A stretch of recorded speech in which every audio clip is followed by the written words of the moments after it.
Esther aux Premières Loges accueille Kevin McCoy, l'auteur et comédien de la pièce Norge, qui est une quête sur son identité norvégienne, à l'Espace Go jusqu'au 10 décembre.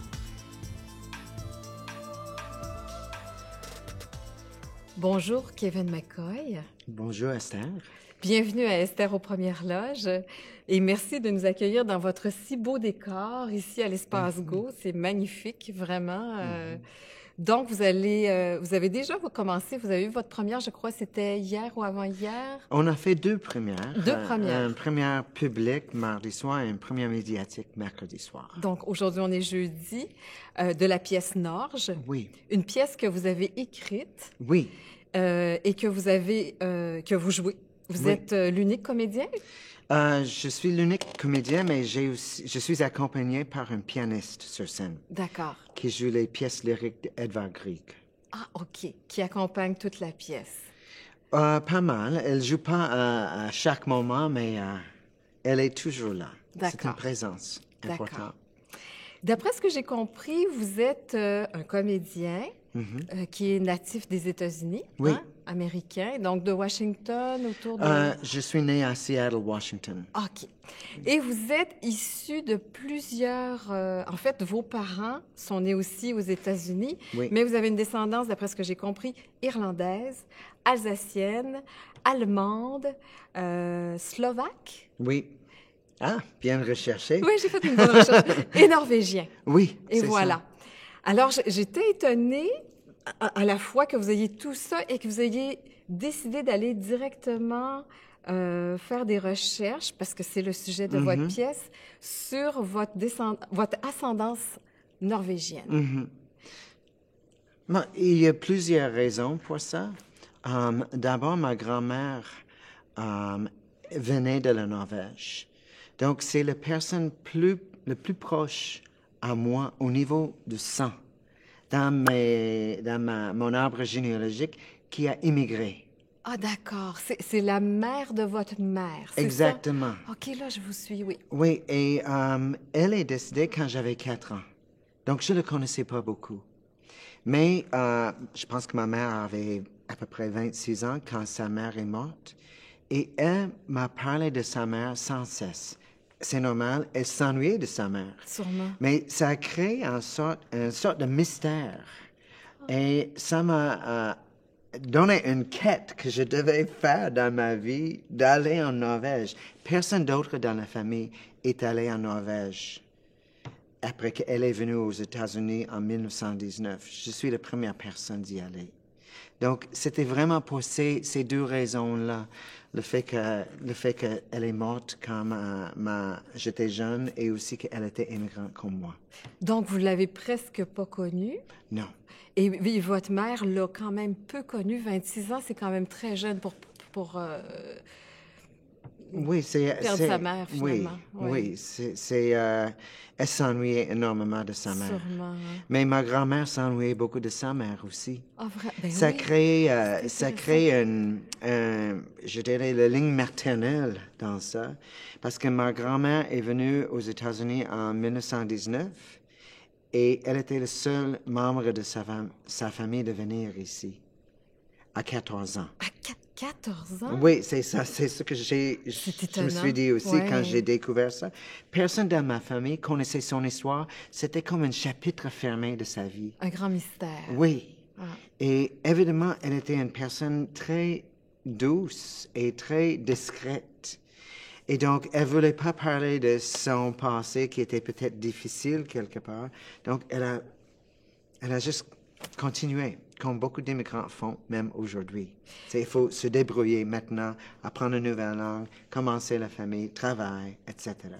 Donc, si elle est arrivée à 14 ans, d'après vous, est-ce qu'elle est immigrée toute seule, carrément? Oui, mais finalement, elle est restée avec un oncle et une tante à Seattle. Une de ses oncles et tantes? Exactement. D'accord. La sœur de sa mère était à Seattle.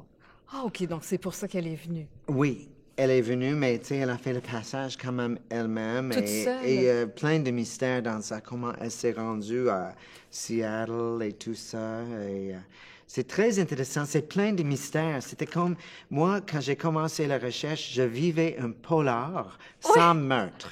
Tu sais, il n'y avait pas de meurtre dans ça, mais il y avait une intrigue. Puis c'est votre vie personnelle, je veux dire, c'est vos ascendants, c'est quelque chose Oui. d'important.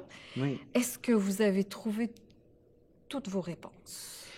Mais j'ai trouvé plein de réponses parce que personne dans ma famille connaissait où elle est née. Même ça. Oui. Et je vais laisser certaines choses pour les spectateurs Oui, quand oui, ils tout à viennent fait, au tout à spectacle fait. aussi. Mais une chose que je peux dire, c'est que à un certain moment, c'était en 2008, j'ai fait un voyage en Norvège et ma mère m'a envoyé le passeport de sa grand-mère de 1919. Wow. Et moi, je l'ouvre là en Norvège et je vois que c'est écrit en norvégien, donc personne ne pouvait comprendre ça. Et c'était écrit aussi en français. Ah, Et de toute ma famille, je suis la seule personne qui parle français aussi, par la coïncidence que j'ai immigré ici. Donc, tout à coup, j'ai pu voir la première ligne, c'était écrit native de, entre parenthèses. Donc, j'ai vu un village ou une ville, je ne savais pas à ce moment-là, et j'ai commencé à faire des recherches. Je suis allé, c'est 1000 kilomètres au nord de Oslo, c'est au nord du cercle polaire et tout ça. Ah, Et si loin? j'ai fait tout un voyage. Wow. Et c'est ce que je raconte dans le spectacle aussi. Ma recherche pour elle, c'est une recherche géographique, oui. généalogique, Oui. mais aussi c'est une recherche intérieure. En faisant une recherche comme ça, on a des réponses, même si on ne trouve pas les détails. Ah non, tous je les comprends, détails. il n'y a pas de problème. Est-ce que c'est aussi une recherche identitaire? Oui. Oui, hein? Oui. J'imagine. Mais je dirais, tu sais, le fait que ma grand-mère émigrait de la Norvège aux États-Unis, du nord au sud, et moi, j'ai fait l'envers. J'ai émigré du sud au nord de Chicago à Québec. C'est vrai.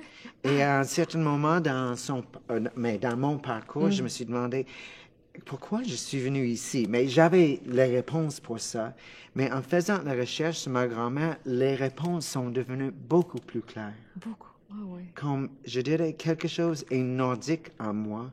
Il y avait une sorte de gravité qui me tirait vers le nord. Très intéressant. Je regrette Ouais. rien. Ah, wow. Parce que ça fait quoi, 20 ans que vous êtes ici ou presque? Oui, 20 ans. Puis on va le dire pour nos auditeurs. En fait, vous êtes venu parce que vous êtes tombé amoureux. Oui. Hein, c'est ça? Oui. Et vous avez décidé de venir rejoindre votre amoureux ici. Oui, c'est ça. Nous nous sommes rencontrés en 94 et on vivait dans 12 endroits différents à ce moment, Chicago, Québec, mais on s'est vus à peu près chaque mois. Oh, wow. C'est pas pire pour 2 ans de relation. Mais après ça, c'était le temps de faire un choix. Et moi, j'ai fait le saut de venir à Québec. Et je pense que oui, je suis toujours avec mon conjoint. Et donc, c'est comme je dis dans la pièce quelque part aussi, c'est mon destin quelque part. C'est Tout à fait. l'amour de ma vie. Tout à fait. Mais aussi, je suis tombé en amour avec la ville de Québec Oh, et vraiment? avec le Québec aussi et Wow. avec la langue. Tu sais, il y avait plein de choses parce que tu peux pas juste déménager comme ça si tu n'es pas prêt à L'adaptation, apprendre oui. dans le nouveau C'est lieu gros. aussi.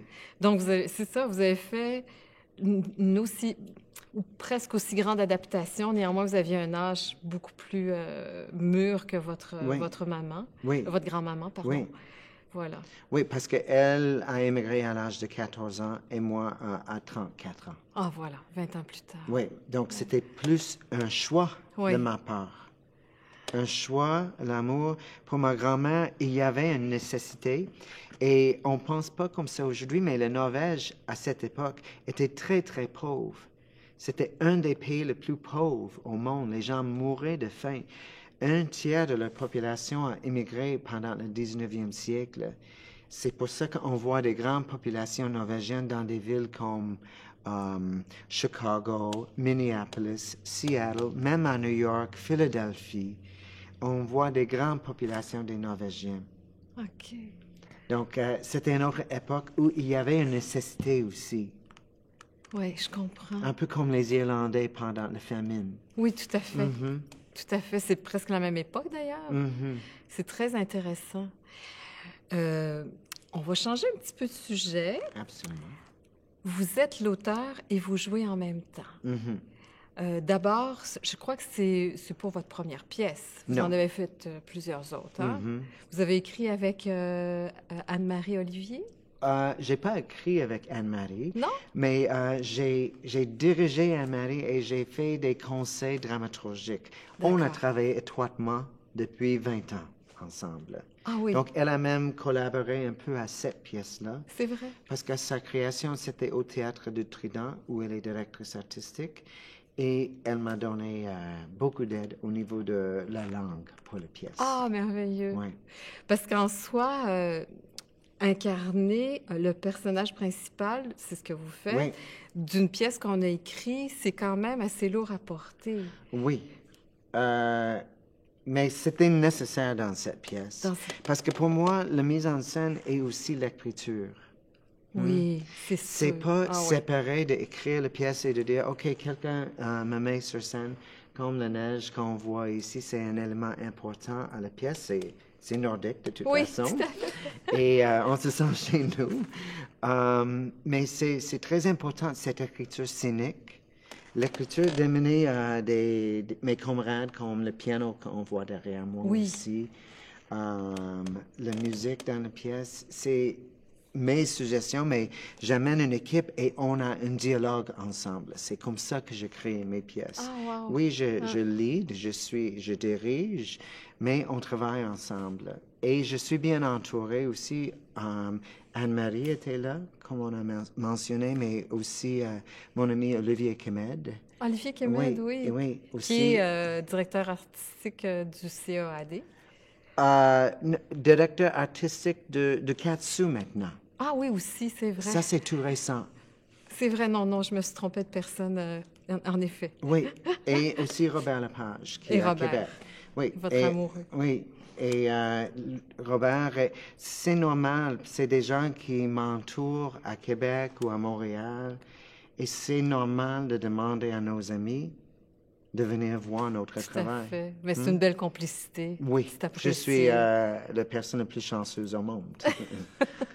Mais c'est ça, parce que ce texte-ci, vous l'incarnez vous-même, mais vous en avez écrit d'autres pièces de théâtre. Oui. Hein? Ça fait quand même plusieurs années. Là, quand vous êtes arrivé ici au Québec, étiez-vous déjà auteur? Oui, j'ai créé 2-3 pièces à Chicago avant de quitter Chicago en 96.